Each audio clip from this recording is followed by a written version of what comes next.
Well, 3 children in Suwannee County have died after police say they were trapped inside a freezer. We're told family members tried to save them by performing CPR, but they later died in the hospital. Well, tonight, News 4 Jax reporter Zach Lashway is joining us live now from Live Oak with how this tragedy unfolded. This story is truly heartbreaking, and as tough as it might be, authorities say it needs to come as a lesson.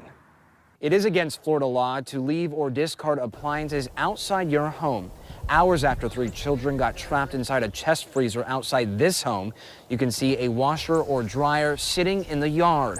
Authorities say the freezer was not plugged in at the time of the incident.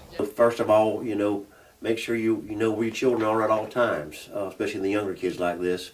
And then the part of the Florida statutes of leaving these appliances out there where kids can get into. So maybe we can get the word out. If anybody does have like this around their residence, please be aware of it. There's a Florida statute against it. Please take care of it properly, dispose of it properly, or take the lid off of it.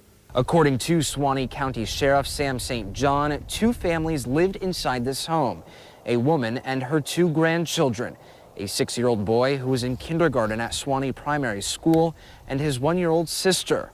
Another woman and her 4-year-old daughter also lived there. St. John says the mother of the 4-year-old was watching the children outside while the other woman was inside sleeping. She told police she went inside to go to the bathroom, and when she came back, she could not find them. She woke up the other woman, and together they searched the property. They eventually found all 3 children inside the freezer that had recently been delivered to the home. St. John says this freezer had an aftermarket metal plate similar to this one. There was not a padlock on this freezer, but investigators believe when the children climbed inside, the lid closed and the plate jammed, trapping the children. At this time, there are no charges in the case. Again, that 6-year-old child was in kindergarten at Suwannee Primary School. I spoke to his principal earlier today, and she tells me there are grief counselors on hand. The case remains under investigation at this hour.